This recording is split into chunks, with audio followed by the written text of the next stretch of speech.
Hey, you're about to watch my 243rd fight with voiceover commentary by me. I try to produce a voiceover commentary of all my fights. If you would like to support me in my mission to become the fighter with the most documented professional fights in the world at 471 fights, click on the link in the description, become a patron. I'm after it, so hope you guys enjoy this fight.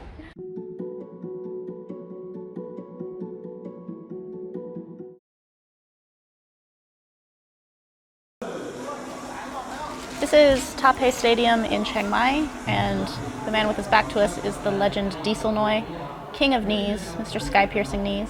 And there's Dang, who is usually in my corner when I'm up in Thaphae, and they just called Dieselnoi into the ring to be a VIP. They're announcing that he's there. He was very adamant about how Dang was giving me my massage. He's very good at working the arms, because he also was a knee clinch fighter, so he knows that your arms get very tired. So he has all these what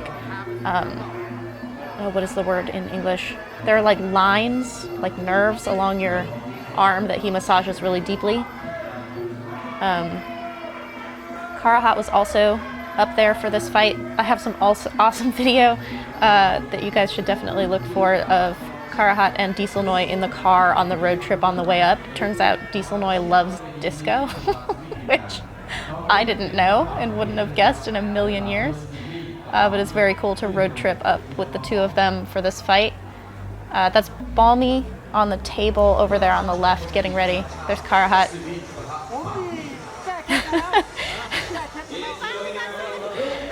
All of my cornermen always want to be able to wrap my towel around their waist, and for some reason the towels I have never quite go. The towel I had for this fight, for some reason, worked perfectly to go around Karahat's waist, and he was very happy about it, so that's what I was pointing out on the way into the ring just now. So I actually had a little bit of an entourage in my corner for this fight, which is great. This is the fourth time I'm fighting Palmy Or. Sanitpan is her gym name. In Thailand, rematches are a big thing. You rematch a lot in Thailand. You think of the best matchup, I don't know, Karahat versus Olay or something. I don't know that they ever fought, but maybe Karahat versus Hippie. And you're like, oh my god, that would be so amazing. And then it turns out that they fought 3 to 5 times. So me having my fourth fight with Palmy is not in Thailand unusual at all. Rematches are a very big deal. And I had lost our first fight, won our second one, lost the third one, and so I was kind of coming into this one with this I don't really know how I can fight Palmy. She's so much bigger than me. She's the Northern champion at 118 pounds. I'm 100 pounds, so she has 8 kilos on me, 18 pounds. It's significant any way you cut it, but she's also tall, very skilled and experienced, and she's just the kind of fighter that's hard for me to fight because she likes to be long and stay back and has good elbows and kicks and things. So I kind of came into this fight hours before it with a really shitty attitude. At 4 p.m., I fight at maybe 10:30. At 4 p.m., I was in a bad place. Kevin and I were talking at a cafe, and he was just he's like, I don't think you're going to win this fight. You don't think you're going to win this fight. Just kind of go into it and do it. I was just in this mental hole going into this fight, and I somehow managed to crawl out of it just before the fight, just in the nick of time before the fight. This is a well-known young fighter coming in, doing our garlands for us. I didn't know who he was, but I looked him up after. He's actually a very interesting fighter. He fights at Lumpini Rajadamnern. I don't know if he's from the north or if he just happened to be there on this night. But you can see the difference in size between me and Palmy right there. Not the same. But Dieselnoi had actually seen video of me fighting Palmy before, the time that I had beat her. And he totally had this plan that he wanted me to execute. She's left-handed, so he wanted me to block right against her left kick and then step forward on it. And he was very adamant about this. I was like, okay, I can try to do that. And when he had finished my massage, like done everything, he's like, where's your opponent? And I'm like, she's directly behind you. And I pointed to her sitting at the table, and he was like, oh, she's so big. And I was like, you've literally seen me fight her before in video, and she's been standing here the whole time. There's no other women here. Like, who did you think I was fighting? It's funny. Palmy's trainer got up on the ring and made everyone cheer really loud because I happened to get quite a lot of claps when they announced my name. It's a pretty good showing that night.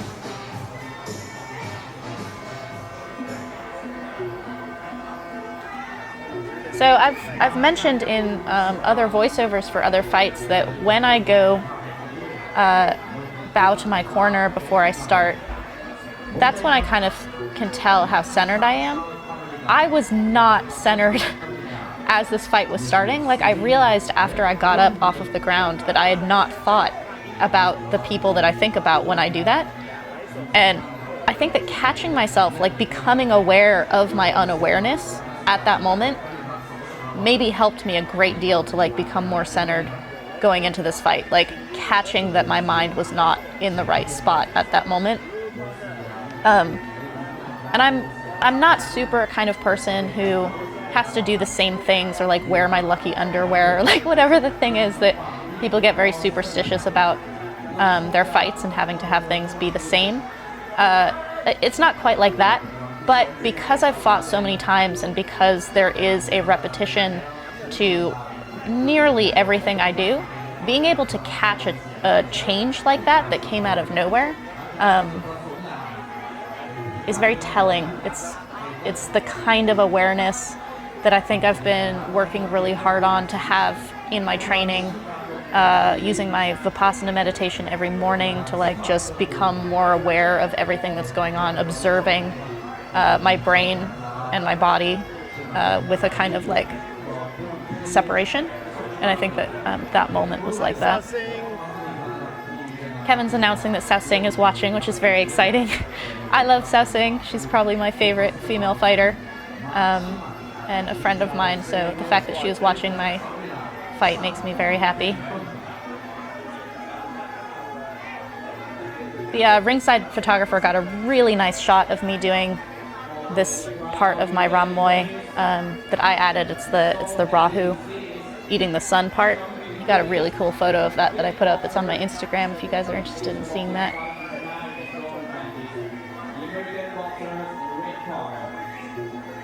So it's one of these things where like if you're overly nervous or you're doubting yourself or you're like, I don't think I can win this fight, there's too much against me in terms of like advantages and disadvantages, there's actually no moment that's too late to change that. It can be in a fight. It can be not even fully before the bell rings. Like, the change is the important part, not really when it happens. It's great if you can do it earlier. But I think even at this point, I'd made some huge changes before the like 4 o'clock thought process I was going through and where I'm at now. But the mind changes all the time, and I can actually like remember it happening in this fight, and I can actually kind of see it in the states that I'm in going into this.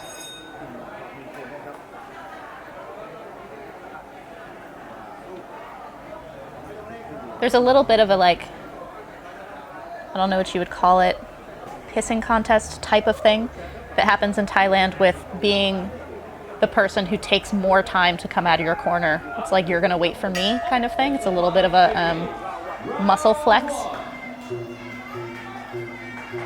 So I don't think that I'd really told myself that I wanted to do anything in particular in this fight.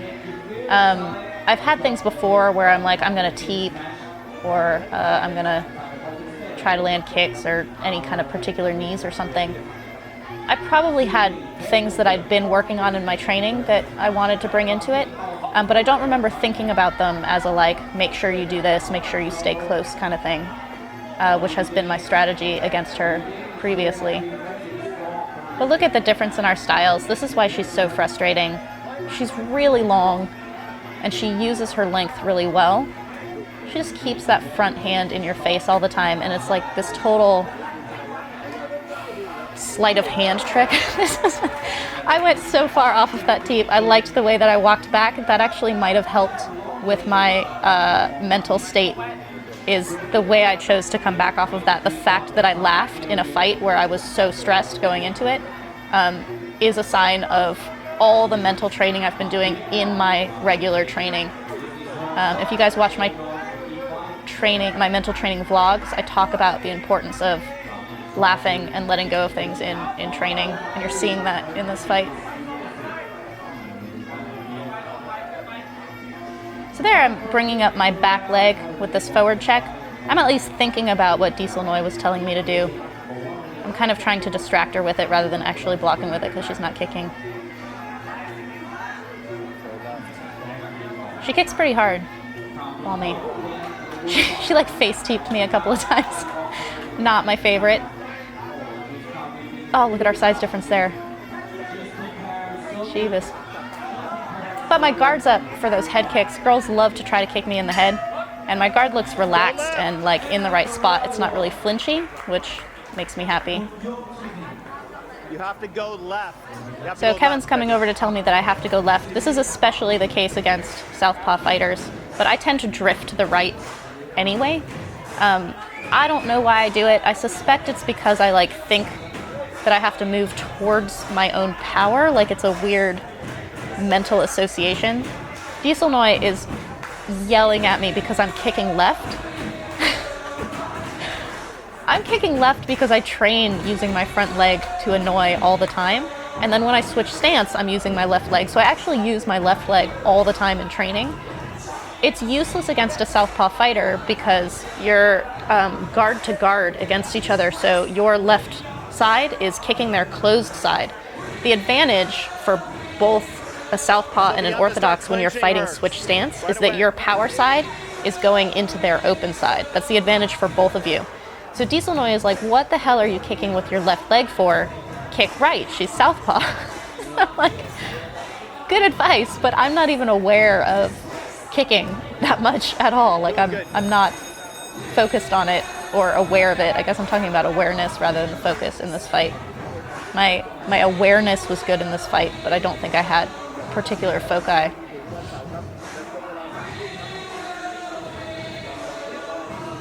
Again, taking forever to come out of the corner. It's like a little like, you'll wait for me move. It's okay, baby. So here I am going left because Kevin told me to go left. Good advice, following it. Turning my head a little bit there, which is a ongoing problem for me, but my guard came across and I'm doing really nice tag backs on this. I don't know where that came from. I must be training it. Maybe it's from all the sparring I'm getting. Go left, go left. So because I'm starting to get hit, I'm really trying to come in and like hit her with something now, and that's why I'm starting to go right again. So I need to figure out how to like go left and strike left. Got that long guard, which is good. Dieselnoi is screaming Kwa Yao. What he means is a long right kick. I don't know who he thinks I am. I don't do long right kicks. But again, good advice. This is a nice scoring from a body grab. She's trying to snuff it by holding my hips and my legs, but I'm scoring pretty good right there. This is one of those things where like, because of her style and my style, how styles make fights, I have to catch her. Like, her whole thing is like teeping me out, juggling me out, scoring with these really long strikes. When I get in, this annoyed me that I was like pushing against her leg, but I managed to go backwards and land that knee. That when I was experiencing it, I was already in my own head about driving against her leg, that it felt like forever. But when I watch it, it took like a second. It's not bad at all. So here I'm chasing her down. Got my guard up pretty good. I'm trying to come in for a clinch. I grab her, and the very second my left arm hit her neck, she managed to throw her left side back elbow up. I can't see it when I watch the tape, although I know that's exactly where it was. I'm cut now. and I'm bleeding everywhere. It's right between my eyebrows. I've got blood all over my shoulder and my face. So it was right at the last 10 seconds of that I got cut, and you can see how pissed I am. I've got this like, Sylvie, go left. fuck Clinch. this feeling. You're doing good. It's round 2 and I'm already cut. I saw how much blood was coming out, and it's not in my eyes, but they like to stop my fights from cuts, which, you know, it's the doctor's prerogative whether they stop a fight or not. But you can see Karahat is like, this is bleeding so much, I don't know if this is going to keep going. He's looking at Kevin with quite a bit of worry. It's not in The cut's quite big, but the blood's not going in my eyes. So the question is whether I can go hard enough and fast enough with this thing bleeding in the middle of my face You have to beat it right away. They're gonna call to make it a fight rather than it just being stopped. It's not in the eye, but it's gonna bleed a lot. Look, I'm giving Kevin. I was like, they're totally gonna stop this. Like, I fucking was so mad that I was gonna have a cut stoppage. There's Dieselnoi. So he's actually telling me to kick underneath her outstretched arm, which is what I had thought about in my training for this fight. Karahat's trying to find my mouthpiece, and I'm like, you guys never took it out. It's in my mouth. Smiling, again, smiling at the referee coming in, even though my attitude is like, this is about to be stopped. Show you want to fight. Those are not accidental. Those are things that have taken lots of training, like lots of practice, so that they appear under stress like this. But I know I have to go. I know that it's basically like someone has turned the egg timer over and the sand is just going. She knows too. She's coming harder than she has.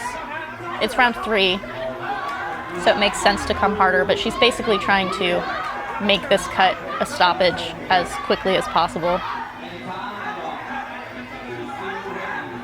Karahat stopped it pretty good. I remember a little bit of blood like smattering down on the ground, but it was not bleeding at all the way it was when it first got cut. This referee's great. He's just popping us off of the ropes. He's not doing the like excessive breaking because I'm active, I'm moving, so there's no reason for him to break it. And I'm scoring quite a bit. He popped us off and she landed on top of me. She gets an advantage in that she landed on top of me. So I'm not coming through with this like lead, but I am coming after her in a pretty good way. I'm staying pretty close to her and I'm striking when I get close. I'm stopping on the porch just a little bit, which annoys me, but I'm forcing her to run backwards, whereas she can kind of like pace backwards otherwise. That was a nice kick from her. You can see the blood on my face. It's starting to bleed again, but I'm coming in, and once I get in this position, this is Sylvie's like, see that arm hook? This is when I'm happy. She's trying to push into my face to like open up the cut more. Very good. Coming after me with knees.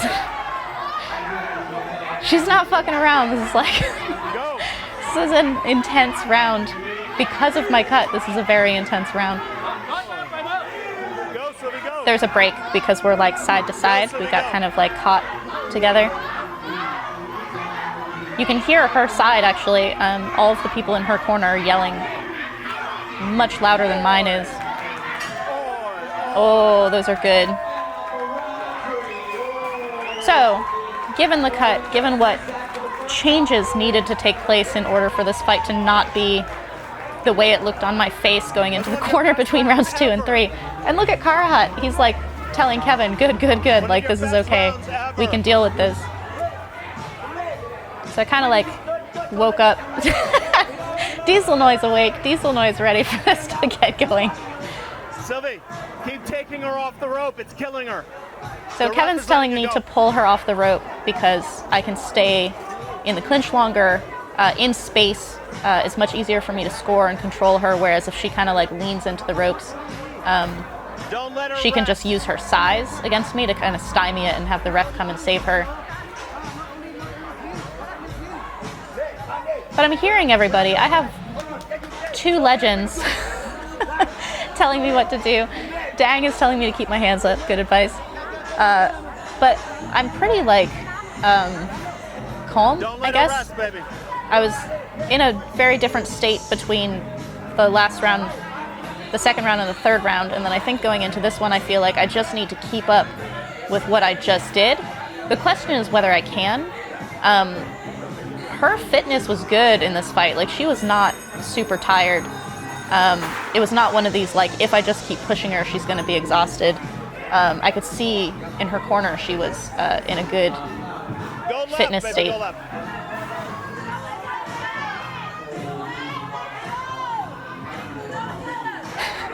I have these women yelling at me. I don't know them, but they were very excited about the fight. Take your time, Palmy. No rush. Here we go. So this is one of the things I've been working on is Ning, right? So Ning is like being unaffected. I'm definitely like tight and coming forward and like a little bit aggro or something, but she's kicking me on my way in, and even though my body is like getting like knocked to the side and things like this, I'm not showing disturbance by it. That's a version of Ning that again takes a lot of practice and something that I've been working on. Like that. Like that was a beautiful kick by her, and then I low kicked. My kick was not as big a point as hers, but the like immediate answer back and not being like, oh, I had a point scored against me is part of Ning. Oh. Go catch her. So I need to go a little bit more. I can slow down once I catch her, but in closing in, I need to be a little bit faster. Squaring up, I was turned sideways. You have to pull your body to be frontward so that you can clinch and maneuver and knee. Off the rope. 18 pounds, guys. It's 8 kilos. Here I'm just like throwing as many knees as I can. I threw an elbow there. Makes me happy. Breaking us there because I slowed down. But even though her fitness is really good, you can't take that many knees and be held like that and not be stressed. She's definitely showing really well, but it drains people to grab them and knee them like that. There's an elbow that landed. I landed on her cheekbone, which my elbow hurts from, and it made me really happy that I threw that kind of elbow. If it had been more glancing, maybe it would have cut. But all of these are really good points. Like, I am just racking up my points now with finally catching her and clinching her. She's having a harder time keeping me off of her because those knees add up. Got a little bit of a lock here, but I have to create the distance. There's the distance that I want. Kevin and I call it the milady. It's when I like kind of let my opponent down super softly. I thought she was gonna get up, and she did not. I was very happy with that. Dieselnoi is very happy with that. Look at him. He's so happy. He's like, Sylvie, go to your opponent. Go say sorry to your opponent. There's the doctor coming in. Oh, Dieselnoi. This is the first time I've won with Dieselnoi in my corner. He's cornered for me maybe 4 times, and I've never won with him in my corner. Palmy's trainer, the guy in the white, was complaining to the referee that he had not made me go see the doctor, but none of the blood was in my eyes. These girls came up and gave me fist bumps. First time that's ever happened.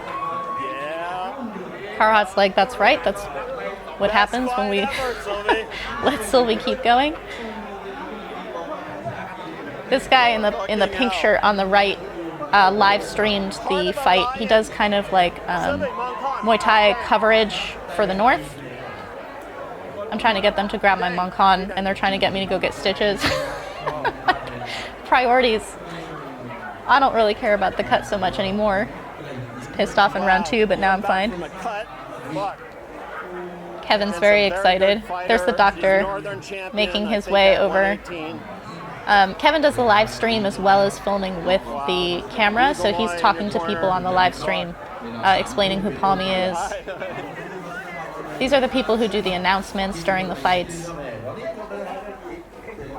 And this is the back room where you like get your gloves on, get stitched up, say hi to Cobb, book your fights.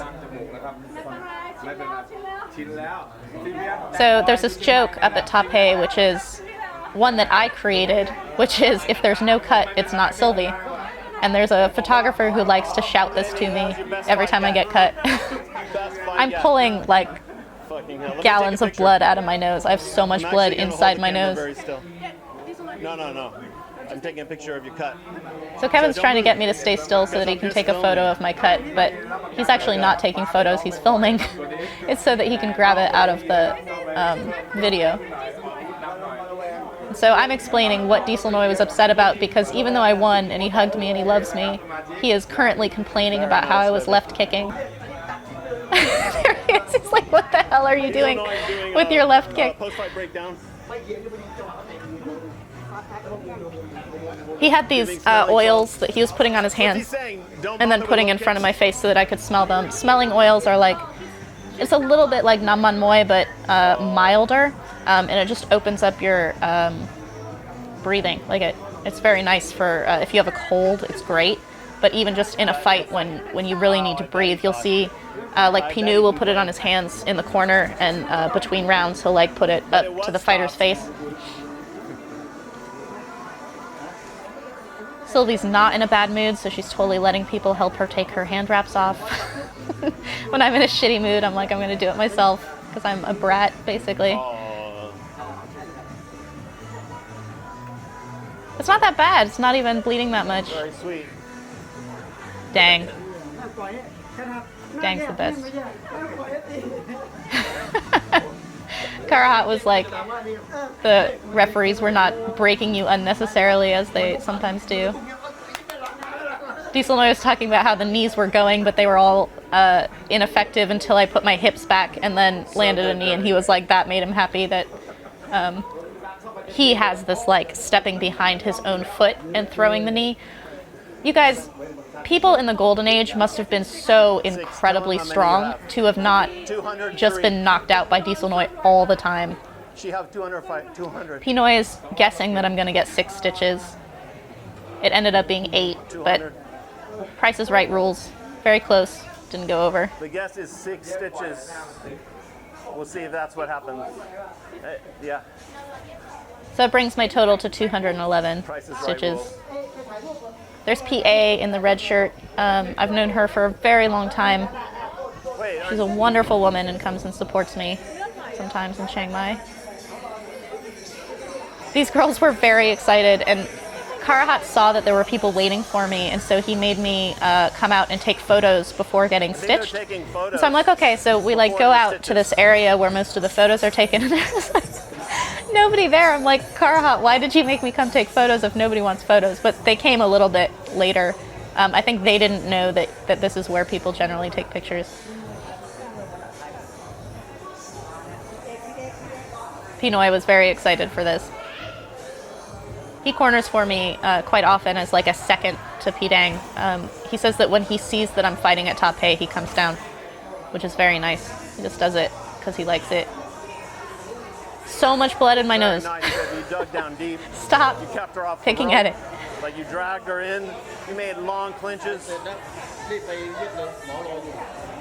There's P.O. He does the Thai language announcements. Do it now. And he's one of the heads of Thaphae Stadium. He's very nice. He takes very good photos. Sylvie, he has to go. More oil from Dieselnoi. This girl's so excited. When she came to take a picture, she was like, is it okay if I hold you? I was like, sure. I'm sweaty, full of oil and bloody, but if you're comfortable, go for it. She's very cute. Come on, baby. The doctor's gonna leave. So now it was like, hurry up and go take photos, and now it's like, hurry up and go get stitched. What are you doing? Everything is hurry up after a fight. The thing about getting your stitches immediately after a fight that's a really good idea is that your adrenaline is still really up. So it basically works as an anesthetic just because your adrenaline is up. If you wait a really long time and you like kind of calm down after a fight, the stitches hurt a lot more. I was pretty impressed that this spot does not hurt nearly as much as some other spots. Given that the skin is actually a little bit thick, I thought that it was going to hurt more, but it was not a problem at all. I've had anesthetic shots a couple of times with stitches, usually when I have to go to a hospital for it. It's for me, pretty unnecessary. Just do it without.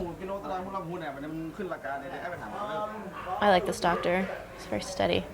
Kevin says that I never look more calm and beautiful as when I'm getting stitches. I do look pretty calm. I'm pretty used to this by now. And again, that spot doesn't hurt a whole lot. It's very symmetrical. Like, it is right in the middle of my face. P-Dang, our favorite. Yes, we'll see you 11. Dang. 11. Here?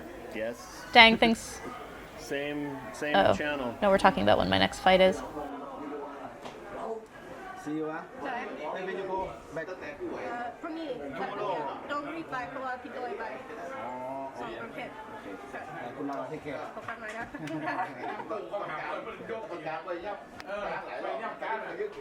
โดนไปเปิดทีตั้งเส้นท้องน้อยไปดิไปหมดทุกเลย So that's fight 243 on my mission towards 471. I try to produce a commentary version for all of my fights that I put up on YouTube, and you can watch my fights live on my live stream on my Facebook page. If you'd like to support my mission of 471 fights, please click on the link in the description, become a patron. See you guys there. Thank you.